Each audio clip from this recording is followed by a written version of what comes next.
해양수산부 전직 관료들이 지금 여론의 도마 위에 올라 있습니다. 전직 관료들이 선박의 안전과 운항 책임을 맡은 각종 단체 임원 자리를 독차지했다는 것이죠. 안전 운행에 대한 지도 감독 역할을 제대로 수행할 수 있었겠는가라고 하는 의문이 제기되고 있습니다. 어떤 문제점이 있는지 살펴보겠습니다. 한성대학교 행정학과의 이창원 교수 연결합니다. 안녕하세요. 네, 안녕하십니까. 네, 해양수산부의 전직 관료들이 퇴직한 후에 해운업계를 장악하다시피 했다. 이런 얘기가 지금 많이 나오고 있지 않습니까? 그렇게 실제로 맞습니까? 네, 말씀하신 대로 이번에 문제된 그 해운 관련 단체들이 아시는 것처럼 해운조합 또 사단법인 한국성급을 언급하지 않을 수 없을 텐데요. 해운조합 같은 경우는 각종 해운사들의 안전운항을 지도 감독하는 굉장히 중요한 기관입니다. 그런데 이 역대 이사장 12분 중에 10명 정도가 해수부 관료 출신으로 알고 있고요. 현재 이사장 하시는 분도 불과 작년 새 정부 출범 전까지 국토해양부 차관이셨던 걸로 알고 있습니다. 또 한국성급은 이제 이번에 문제된 선박의 각종 안전검사를 담당하는 기관인데 정부 위탁기관이죠. 거기는 이제 설립한 다음에 총 11분의 회장 가운데 8분이 해수부 출신이고 전체적으로 말씀드린다면은 민간 해운업계의 그 해수부 산하 또는 유관기관이라고 통칭한다면 그 14곳 중에서 무려 11곳의 기관장이 제가 알고 있기는 해수부 출신으로 알고 있습니다. 네. 일각에서는 말이죠. 해수부 출신들은 그 해양수산에 관해서 전문가들이니까 그 사람들이 그 산하기관이나 또는 그 유관기관에 가서 일을 하면 더 잘할 수 있지 않느냐라는 이야기를 하시는 분이 있습니다. 저는 그렇게 생각하지 않는데요. 그런데 그런 질문에 관해서는 어떻게 생각하십니까? 네. 일견 그런 주장을 하는 분도 없지 않아 있을 것입니다. 다만 여기서 꼭 말씀드리고 싶은 것이 보통 그 셀프 레귤레이션, 즉 자기 스스로 규제의 대상이 되는 분들이 규제권을 행사했을 때 간단히 얘기하면은 정부 규제를 창으로 표시한다면은 이분들이 전직 관료, 창을 휘두르던 분들이 퇴직하고선 바로 또 방패 역할을 하거든요. 그러면 또 이분들의 후배 되는 분들은 창을 통해서 규제를 행사해야 되는 분들인데요. 몇 년 있으면 자기 선배를 따라가갖고 방패 역할을 한다 그러면은 그 창을 아주 날석에 간다고 생각하십니까? 아니면은 무디게 할까요? 그게 답인 것 같습니다. 네, 그렇군요. 이거 그러니까 자기들끼리 봐주고 로비하고 그런다는 얘기 아닙니까? 간단히 얘기하면 네, 좀 솔직하게 얘기하면 자기들끼리 짜고 치는 고스톱처럼 그렇게 한다는 거 아니겠어요? 네, 그렇게 보셔도 될 것 같아요. 근데 사실 이게 일본식이라는 말도 있습니다. 일본 관료들이 퇴직 후에 그런 경향이 많죠. 일본 대장성이라든지요. 그럼 사실은 선진 외국에도 금융 쪽에 없는 현상은 아니지만 우리나라와 일본처럼 거의 모든 공공 영역에서 이거 사실은 해수부만의 문제는 아니거든요. 거의 모든 영역에서 이렇게 편만하게 벌어지는 나라는 거의 없어요. 일본보다는 한국인 것으로 알고 있습니다. 일본하고 한국밖에 없을 겁니다. 아마.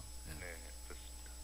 그래서 하여튼 이걸 뜯어 고치지 않으면 안 되는데 그렇게 되면 말이죠. 전직 관료들이 퇴직한 후에 업체에 가서 이 맞게 일을 맡는 것을 어떻게 할 것인가의 문제가 있습니다. 이거 다 금지시켜야 됩니까? 어떻게 된다고 생각하십니까? 일단은 변호사이지만 제가 법 얘기를 할 수밖에 없는 것이요. 현행 공직자윤리법에서는 직무에 관련이 있는 사기업이나 또는 법무법인 이런 데는 취업을 제한하고 있습니다. 다만 우리가 보통 그걸 행정학에서는 공직유관단체라 그러는데요.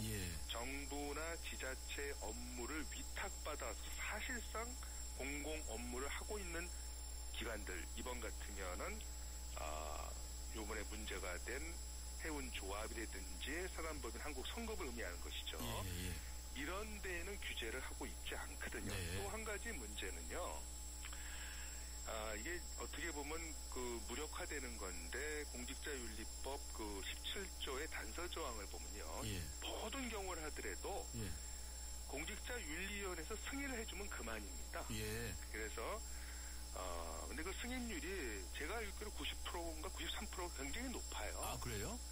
그렇기 때문에 웬만하면 다 허가해준다 이 말씀이시네요. 웬만하면 다 승인을 해주는 걸로 알고 있거든요. 예. 그러니까 이런 것도 좀 우리가 좀 투명하게 좀 살펴볼 필요가 있을 것 같습니다. 네, 이런 단서조항 같은 거 만들어가지고 빠져나갈 구멍 만들어 놓은 거죠. 그렇습니다. 그렇죠? 그런데 이런 공직자에 관련 이런 법 만드는 사람들이 공직자들 아닙니까? 그래서 자기들한테 불리한 거 만드나요? 뭐 그렇게 봐야 되겠죠. 네. 관련되는 분들이 자기가 관련되는 일을 자기가 결정하는 네. 그런 셀프 결정이라고 할까요? 네. 손해보진 않아요. 네. 손해보진 안 합니다. 도대체 자기 자신이 스스로 조금 전에 말씀하신 것처럼 억제를 하고 말이죠. 청탁을 금지하고 또 로비가 오고 가지 않게끔 하고 하는 그런 것이 공직자 윤리인데 그런 것에 관한 스스로 규제하는 것을 싫어하는 거죠. 그래서 요리 빼고 조리 빼고 하는 거 아니겠습니까?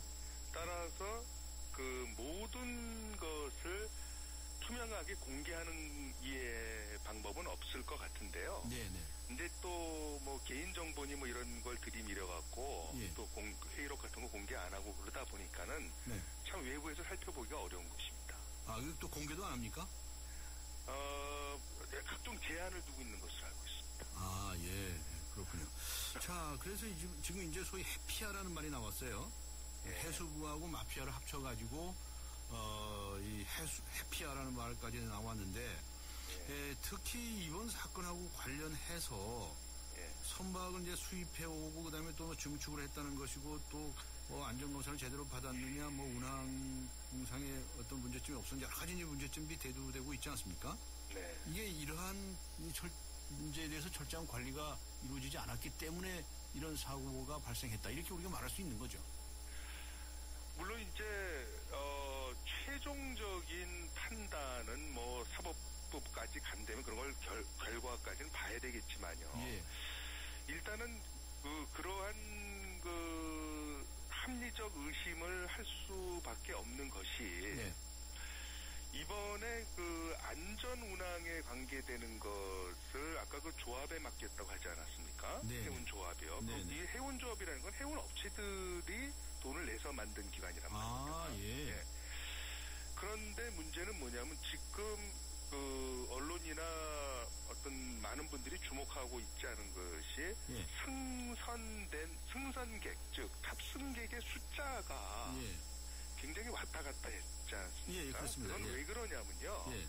기본적으로 국제선을 제외한 국내선 같은 경우는 예. 소위 관행적으로 그렇게 관리를 잘 안 해왔어요. 그러다 보니까 이번에 중국 대사관 이쪽에서 중국 분들이 4분 탔다라는 얘기를 먼저 했거든요. 예. 우리는 파악도 제대로 못하고 있었는데 예. 제가 걱정하는 건 이겁니다. 뭐냐면은 탑승객에서 돌아가신 분하고 구조된 분을 빼면은 지금 실종된 분들 아니겠습니까? 예. 근데 그 실종된 분들의 정확한 숫자를 모르는 상황에서 예. 우리가 언제 수색을 관둬야 되는지에 대해서 예. 누구도 자신 있게 답을 전 못한다고 보거든요. 네. 제가 왜 이런 말씀을 드리냐면은 네. 규제를 철폐하고 완화해야 될 분야와 네. 굉장히 더 심각하게 강화돼야 될 분야가 있는데 예. 우리는 규제 그럼 무조건 철폐라는 단어를 자동적으로 이렇게 연결시키는 좋지 않은 습관이 있는 것 같아요. 네. 안전에 관해서는 강화하고 네. 또 강화해도 부족함이 없다고 저는 알겠습니다. 앞에 해운조합이 말이죠. 해운사들이 출자한 조합이라고 그러지 않았습니까? 해운조합이 당연히 해운사들의 모임이죠. 네. 그래서 해운조합이죠. 그런데 안전운항 지도 감독을 거기에 맡겨도 또 되는 건가요? 그게 아까 말씀드린 그러니까 이런 것이죠. 대개 이런 규제를 풀 때는요. 예. 이런 얘기를 합니다. 이게 어차피 우리의 이익에 관계되는 일이니 예. 우리 스스로 알아서 문제 없도록 하는 것이 또 우리 실상은 우리가 더 잘한다. 네. 그러니까 우리 스스로 점검을 하겠다. 네. 지도를 하겠다. 네. 감독을 하겠다고 해서 규제를 풀게 합니다. 네. 자율적으로 이제 하겠다 이런 얘기죠. 네.